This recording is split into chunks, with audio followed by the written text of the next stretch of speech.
The DNA kit my daughter asked me for as her 15th birthday present ended my marriage in one afternoon, and by the time the dust settled, my wife had lost the one thing she'd spent 15 years guarding with everything she had.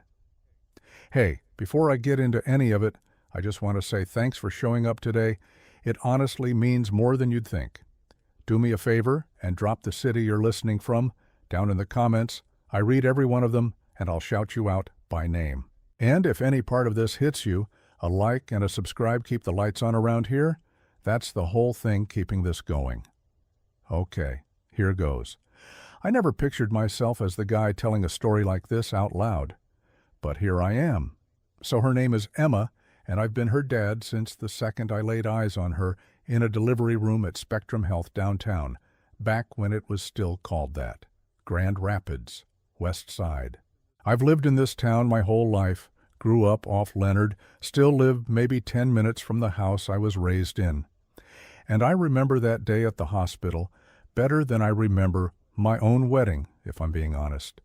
This tiny purple screaming thing, and the nurse hands her to me and goes, "Congratulations, Dad," and something in my chest just went sideways, in a good way, in the best way. That was it for me. Done. She had me. Rachel, that's my wife, she was wiped out. They'd had to do a C-section. And so, for those first few hours, it was mostly me and this baby. Just me walking her up and down the little room. Out the window, you could see the Grand River, gray as always. And I'm this 26-year-old dude who fixes HVAC systems for a living. No idea what I'm doing, whispering to her that I've got her, I've got you. Nothing's ever going to happen to you as long as I'm around. I meant every word. I want you to understand that going in because of what comes later. I meant it more than I've ever meant anything in my life. We named her Emma Catherine, Catherine after Rachel's grandma, and for 15 years, that was my whole life. That kid was my whole life. Let me back up a little so you get the shape of it. Rachel and I met at a wedding, mutual friends, one of those things where you're seated at the leftover table with the other single people, and you just click. She was funny, sharp, a little guarded, and I liked that, made it feel like you were earning something. We dated about a year and a half, got engaged, and pretty quick after the wedding she was pregnant. Faster than we planned, honestly. But I was thrilled. I come from a big, loud family, 4 brothers, and all I ever wanted was my own version of that, a house full of noise. And Emma was that noise. God, she was great. One of those kids who talks to strangers in the grocery store, at the Meijer on Alpine. She'd be telling some old lady our whole life story while I'm trying to find the right furnace filter. She played soccer terribly, ran the wrong way one time in a rec league game, and I have never been prouder of anything.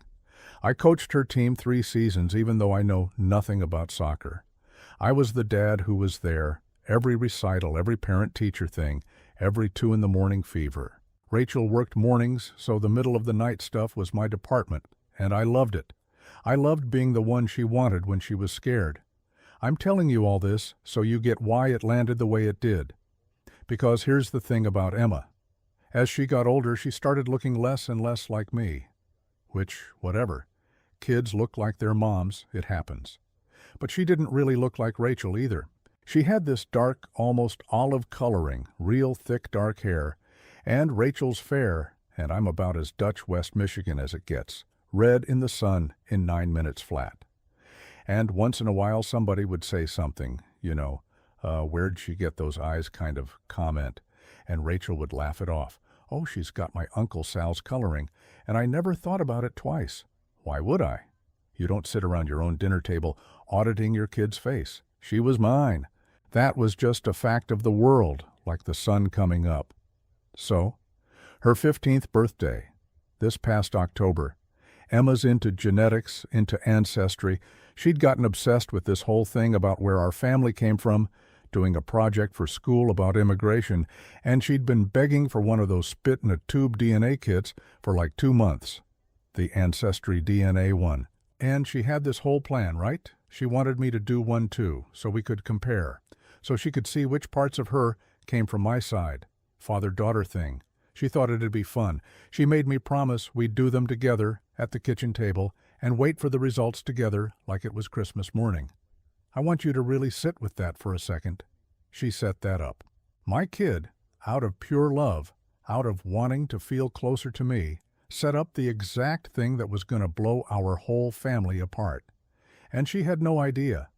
That's the part that still guts me. So we do it. We spit in the tubes at the kitchen table on a Sunday. She's laughing because it's kind of gross. We mail them off from the post office on Plainfield. And we wait. Takes a few weeks. And honestly, I forgot about it.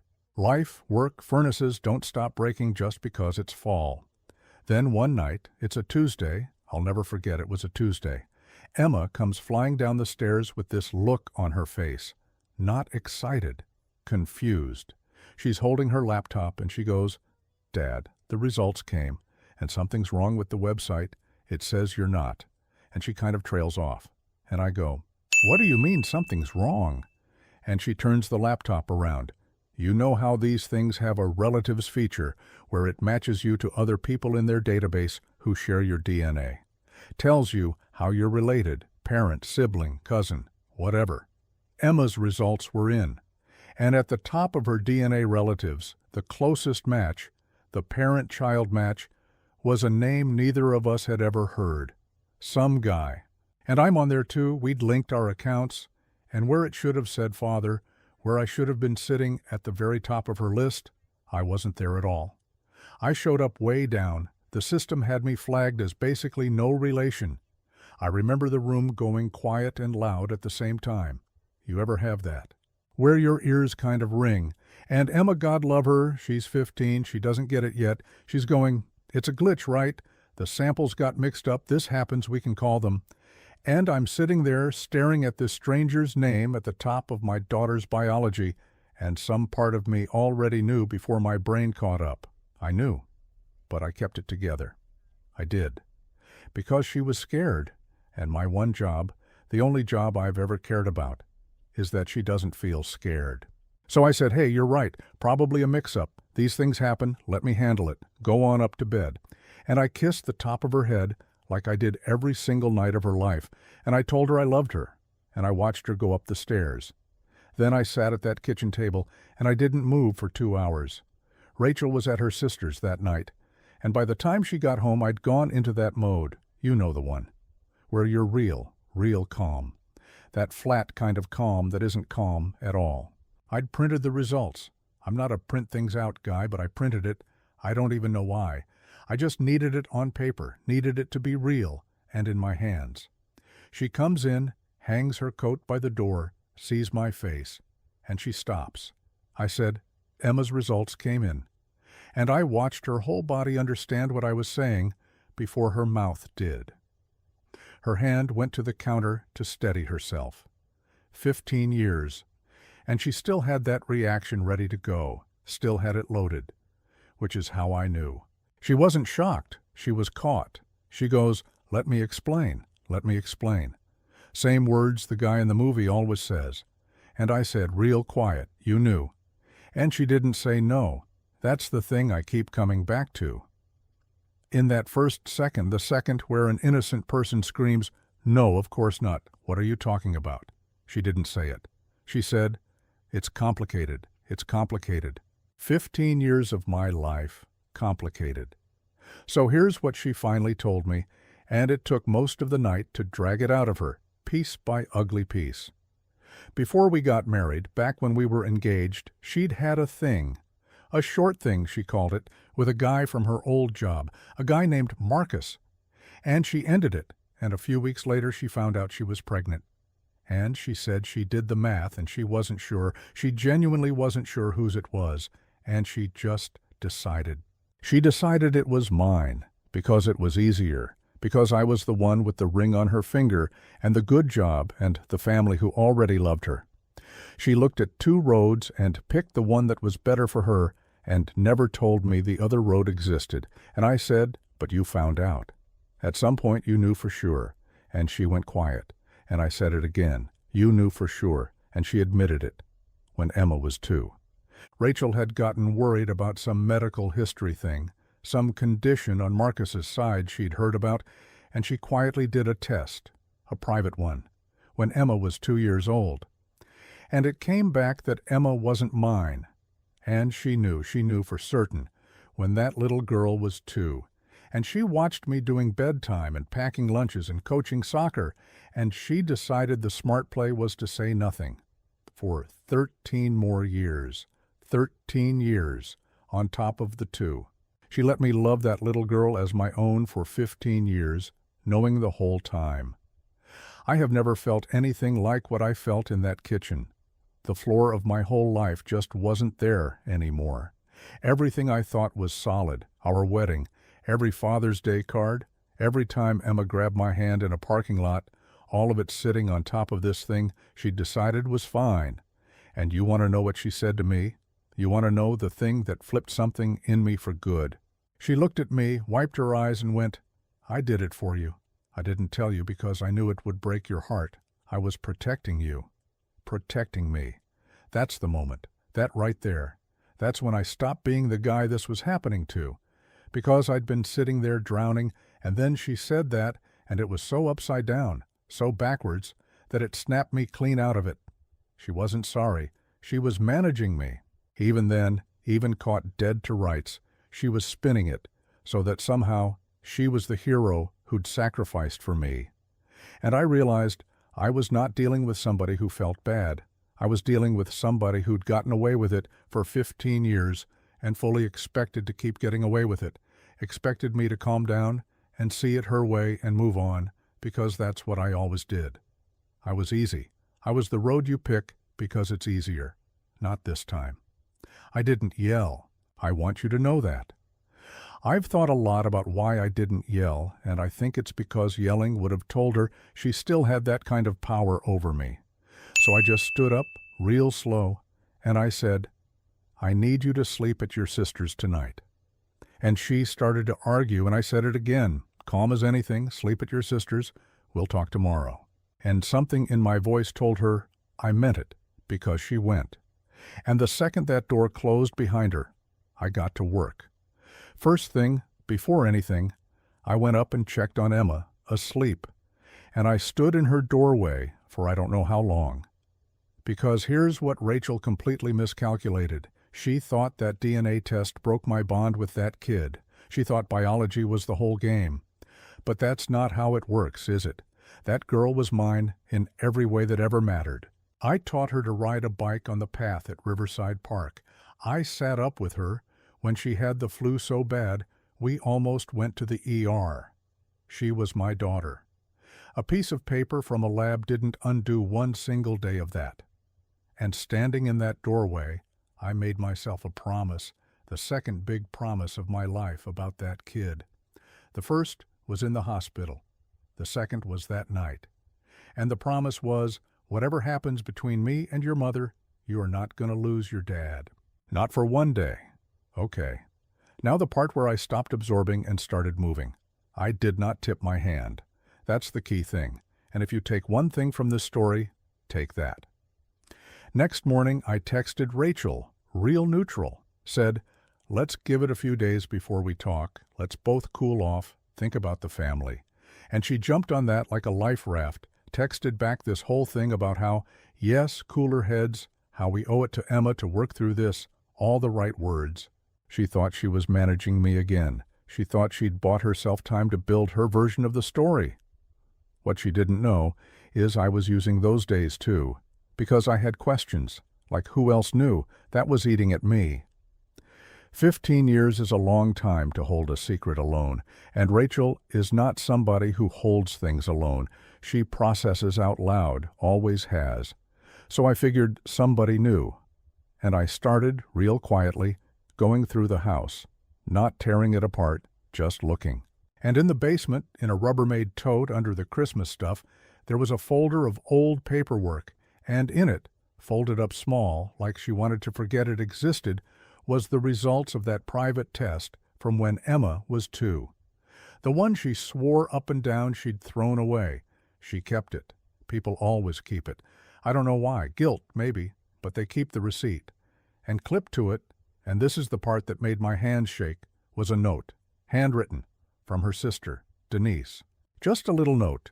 the kind you tuck in with something you're handing off, and it said, and I'm not going to get the words exact, but it said basically, "Here's the thing you asked me to hold on to. I still think you should tell him. But I get why you won't. Love you, D." Denise knew. Denise, who came to every one of Emma's birthdays, who I helped move twice, whose kitchen I fixed the AC in for free 2 summers ago in July while she brought me lemonade, and stood there telling me what a good dad I was. Denise knew the whole time. I stood in that basement holding that note, and man, I wasn't even mad in that second. It was worse than mad. It was lonely. Like the room I'd been living in had a 2-way mirror the whole time, and people had been standing behind it, watching me love this kid and feeling sorry for me. But I put it back, exactly how I found it, because it wasn't time yet. Next thing, I went and saw a lawyer, guy named Ted Vandenberg, does family law out of an office over in Cascade. My brother recommended him. And I walked in there sick to my stomach because I thought I had nothing. I thought, she's not biologically mine. I'm going to lose her. Some judge is going to hand my daughter to a stranger named Marcus, and I'll be nobody. That was the fear underneath everything. I sat down, and I told Ted the whole thing, and I remember I got to the end, and I just said, "So what are my odds of keeping her?" And I braced for it. And Ted put his pen down and goes, "Keeping her. Hold on. Back up. Who's on the birth certificate?" I said, "Me." "My name?" He goes, "And you've raised her 15 years? Everybody knows you as her father? She calls you Dad?" I said, "Of course." And he leans back and he goes, "Then let me tell you something, and I need you to hear me. You're not the one on the ropes here. You're her father, legally. In this state, that relationship is real, and the law protects it. The man who raises the child, who's on the certificate, who the child knows as her dad. Some guy doesn't get to walk in 15 years later with a cheek swab and undo that. And there's a clock on challenging any of this, and that clock ran out on your wife a long, long time ago." And I said, "So she can't take Emma from me?" And he goes, "She can try. People try all kinds of things." But no. And here's the part you should actually be thinking about. The person who put a false name on a birth certificate on purpose and hid it, that's not nothing. That's the kind of thing that follows a person into a courtroom. You walked in here thinking you're the one with the problem. You're not. I put my face in my hands right there in his office, and I just breathed for a minute, because the one thing, the only thing I was truly scared of, losing Emma, was off the table. And once that fear was gone, I could see the whole board. And here's what I decided. I wasn't going to blow Emma's world up. I want to be real clear about that, because this is where a lot of these stories go cruel, and I didn't want cruel. Emma didn't do anything. Emma was the most innocent person in this whole thing. My whole plan, start to finish, was protect Emma and let Rachel's choices land on Rachel and the grown adults who helped her. So, Rachel and I finally had the sit down. She'd been prepping, I could tell. Came in soft. Came in with the whole, let's save this for Emma's sake routine. Sat across from me at the same kitchen table where Emma and I spit in those tubes. And she starts in how everybody makes mistakes, how 15 years of marriage is worth fighting for, how she'll do counseling, whatever it takes, how she knows she should have told me, but the longer it went, the harder it got. The whole speech. And a couple years ago, that speech would have worked on me, I'll be honest. I was a guy who wanted the peace more than the truth. I let her finish. I let her get all the way to the end of it. And then I slid a piece of paper across the table. It was a copy of the test from when Emma was 2, the one she swore she threw away. And I watched the color drain right out of her face, because up to that second, she thought this was about the ancestry kit. She thought I knew she'd cheated back before the wedding. One drunk mistake, forgivable, human, and that Emma being someone else's was a thing we'd both discovered together 3 weeks ago. That was the story she'd built, the story where she found out the same day I did. And that paper on the table, dated when Emma was 2, torched that story, because it proved she'd known for 13 years. Every bedtime, every dollar, every Father's Day, she was sitting on it and choosing over and over, day after day, for 13 years, to let me love a kid she knew wasn't mine, without ever giving me the dignity of the choice. She went, "Where did you?" And then she stopped. And I said, "And Denise. I know Denise knew too." And that was it. The soft routine, the let's fix this, all of it collapsed because she realized I wasn't the guy she married anymore, the easy one who wanted the quiet. She'd finally pushed the one button. There's a button in everybody, and she found mine. And she'd been leaning on it for 15 years, and it finally went off. I said, I'm filing. And I said, I'm keeping Emma. And before you say a word, go talk to a lawyer about how paternity actually works in this state and about what it's called when you put a man's name on a birth certificate knowing it's false, and then come back and tell me how you want to do this. We can do it quiet, said Emma, or we can do it loud. Your call. Now here's where it got bigger, because it always gets bigger. Rachel did not go quiet at first. She ran to her family, straight to her mother, Sandra, my mother-in-law, who's never in 18 years liked me quite enough, always thought her daughter married a little beneath her, a furnace guy. And the family closed ranks the way families do.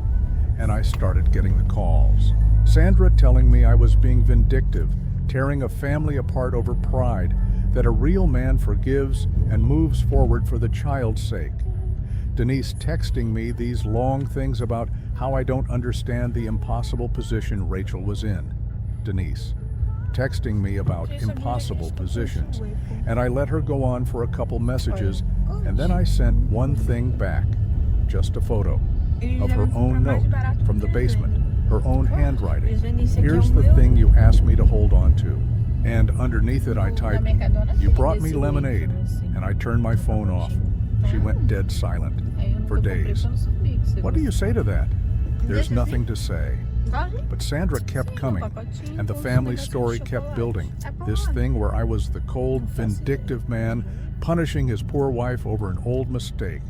And I want to tell you, I rose above it, but part of me wanted to scream the whole thing off the roof of the Van Andel downtown. I kept my mouth shut, though, because I had the receipts, and receipts are worth more when you stay quiet about them. Now, here's the turn, and I didn't even fully engineer this one. It kind of built itself, which is almost better. Rachel's whole family had bought the version where I found out about Emma the same time she did, 3 weeks ago from the kid. In that version, Rachel's only crime was one old fling and me overreacting. That's why they felt safe circling the wagons. And Rachel had not told them, obviously, that she'd known since Emma was 2. She hadn't told her own mother that part, because that part's indefensible, and she knew it. So one Sunday, there's this big family thing out at Sandra's place in Ada, and it's dressed up as a dinner, but it's really an ambush. Get me in a room with everybody and pressure me into forgiving Rachel for the good of the child. I almost didn't go. But Ted actually told me, go, stay calm, bring the folder, and if it comes up, just tell the truth. Don't perform, don't attack. If they push, tell them what's true. So I go. And it's exactly what I figured. I walk in, and it's the whole family. Sandra, the cousins, and Denise is right there too, sitting next to Rachel on the couch like a bodyguard. And there's this whole tone of, we're all here to help you heal. And Sandra starts in, how everyone makes mistakes in a marriage, how Rachel had one lapse before the wedding, and how holding it over her now is cruel, and Emma needs her family whole. And I let her get all the way to the end. And then I said, real quiet, real level, Sandra. How long do you think Rachel has known that Emma isn't biologically mine? And the room went still. Sandra goes, well, 3 weeks, same as you, from that test the kids did. And I looked at Denise, not Rachel, Denise. And I said, Denise, you want to tell her? Or should I? And Denise's face just fell off, went white. And Sandra caught it, mothers catch everything. And she turned and goes, Denise, what is he talking about? And Denise opened her mouth, and nothing came out. And that nothing was the loudest thing in the room. And I said, Sandra, your daughter Denise has been holding a copy of the real paternity test since Emma was 2 years old. She had it in an envelope. She wrote a note about it. Rachel has known Emma isn't mine for 13 years, and Denise has known right alongside her, and both of them sat in your living room this whole time and let you call me the villain. You could have heard a pin drop. And Sandra turns to Rachel, and her voice cracks, and she goes, Rachel, "Is that true?" And Rachel started crying, which is an answer. And then Sandra turns to Denise, her own daughter, and goes, "And you knew, and you let me." And Denise just put her hands over her face. And I stood up and said, "I'm not here to embarrass anybody. I'm gonna go. You all should talk." And I left the folder right there on the coffee table, and I walked out. I heard later from Rachel's cousin, the one decent person in that family who ended up on my side, that it got loud in there after I left. Real loud. Not at me, at them. Because the whole family found out in one shot that they'd been sent to war for a lie, that Rachel had let all of them defend her on false information, that Denise had looked her own mother in the eye for years and said nothing. Sandra, the woman who never thought I was good enough, found out in her own living room that her two daughters had watched a good man raise a child for 15 years, knowing the truth, and kept their mouths shut. The wagons uncircled fast after that. That's the thing about a family closing ranks. It only holds as long as they believe the story. Truth got in the room, and it just fell apart. Denise never did apologize to me, by the way. She sent one text, months later, just, "I'm sorry, I should have told you." And I never wrote back. Some things you don't owe a reply. So the divorce, I won't bore you with every step because it's family court, it's paperwork, it's slow, but the bones of it. A judge here can weigh how a spouse actually behaved in the marriage, and there's a real difference in how a thing goes when one person walks in clean and the other has a documented 13-year lie sitting in a folder. Rachel's own lawyer, I'd bet the house, sat her down and told her to settle, because she settled. Fast. She did not want any of this in front of a judge in detail, on a record, in a county where her mother plays bridge with half the courthouse. She wanted it gone. I kept the house, the one Emma grew up in, her room, the marks on the door frame where I measured her every birthday. Because that mattered more to me than anything, that Emma didn't lose her home on top of everything else. Rachel moved into an apartment out by Knapp's Corner, and custody. This is the one Rachel truly did not see coming, because she'd spent 15 years so sure biology was everything, so sure the DNA was the trump card that made Emma more hers than mine. She learned the hard way it cut the other direction. In the eyes of the court, I was Emma's legal father, whole and complete. And Rachel's conduct was not the kind that makes a judge want to hand her the wheel.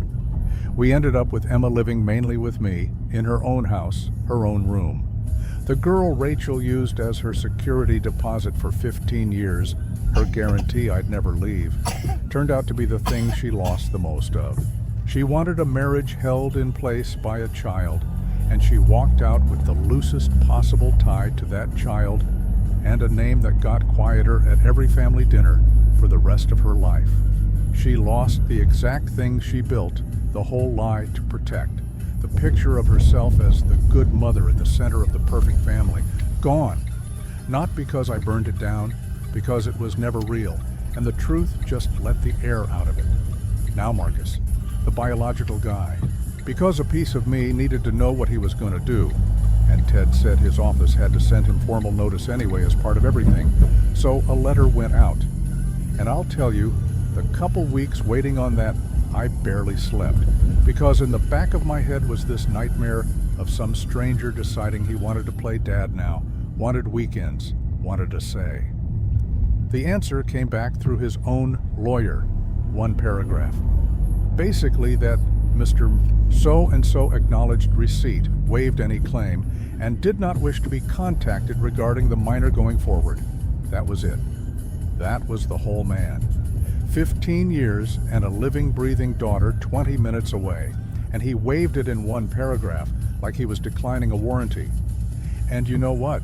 Sitting there reading that cold little letter, I didn't feel angry at him.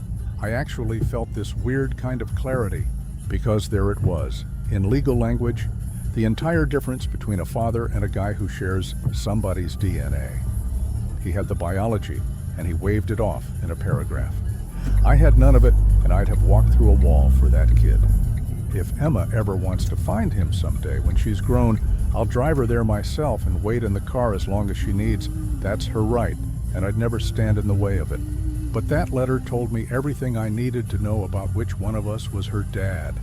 And that's the whole reason none of the legal stuff means much next to this next part. Emma. I sat her down once things had settled a little, and I told her the truth. Not all of it. Not the ugly grown-up parts. She didn't need the affair or the 13 years. She'll learn what she wants to learn when she's older and asks. But I told her the important true thing, that a test said I'm not her biological father, that I found out her mom had known for a long time and hadn't said anything. And that's why her mom and I couldn't stay married. And she got real quiet, and then she asked me the question I'd been terrified of since that Tuesday night. She looked up at me and she said, "So, are you still my dad?" And man, I had this whole thing ready, this speech, and I forgot every word of it. I just grabbed her and I said, "I have been your dad since before you could open your eyes, and there's no test on this earth that gets a vote in that. I'm your dad. I'll be your dad when you're 40. Blood's got nothing to do with it. I picked you every single day of your life, and I'd pick you again right now standing here." And she cried and I cried. We just sat on the kitchen floor, that same kitchen, and cried. And then, because she's 15 and she's got no mercy, she wiped her face and went, "Does this mean I don't have to get you a Father's Day present?" And I laughed so hard I about couldn't breathe. That's my kid. That's my kid right there. She still calls me Dad. That was never even a real question in the end. So, where it all landed. It's me and Emma in the house now, and I gotta tell you about the quiet. For 15 years, there was this low hum in that house I didn't even know I was living with. This background feeling of something being just slightly off that I could never put my finger on, and I'd blame myself for it. Figured I was just an anxious guy. Then, one morning, day after everything was finally signed, I woke up and it was snowing. First real lake effect dump of the season, whole street white and soft. Emma still asleep down the hall, and I stood at the kitchen window with a coffee, and I felt my shoulders come down from around my ears for the first time in, I don't even know how long. Years. That hum was just gone. We're okay, me and Emma. Better than okay. It's not the big, loud, full house I pictured at 26. It's a smaller, quieter thing, two of us. But there's nothing underneath it now, nothing hiding in the walls, and I didn't understand until I lost the fake version how much I'd been living around a thing that wasn't true. Here's what I want to leave you with, and then I'll let you go. For a long time, I thought the worst thing that could ever happen to a man was finding out his kid wasn't his. I really did. That was the nightmare. And then it happened. And it turned out that was never even the real question. The DNA was never the thing. The thing was who showed up. Who did the 2 in the morning fevers? Who taught her the bike? Who was still there when it stopped being convenient? Rachel had the biology, and she still couldn't be honest in her own house. Marcus had the biology, and waved his own daughter off in a paragraph. I had none of it, and I was that girl's father every single day, and I still am, and I always will be. So if you're out there tangled up in some piece that's built on a lie, some quiet somebody's asking you to keep swallowing, I'll just say this: it comes out. It always comes out. Sometimes it takes 15 years and a kid's birthday present, but it comes. And whatever you build on the far side of it, even if it's smaller, even if it's quieter, it'll actually hold you up. The other thing never was. Take care of yourselves out there.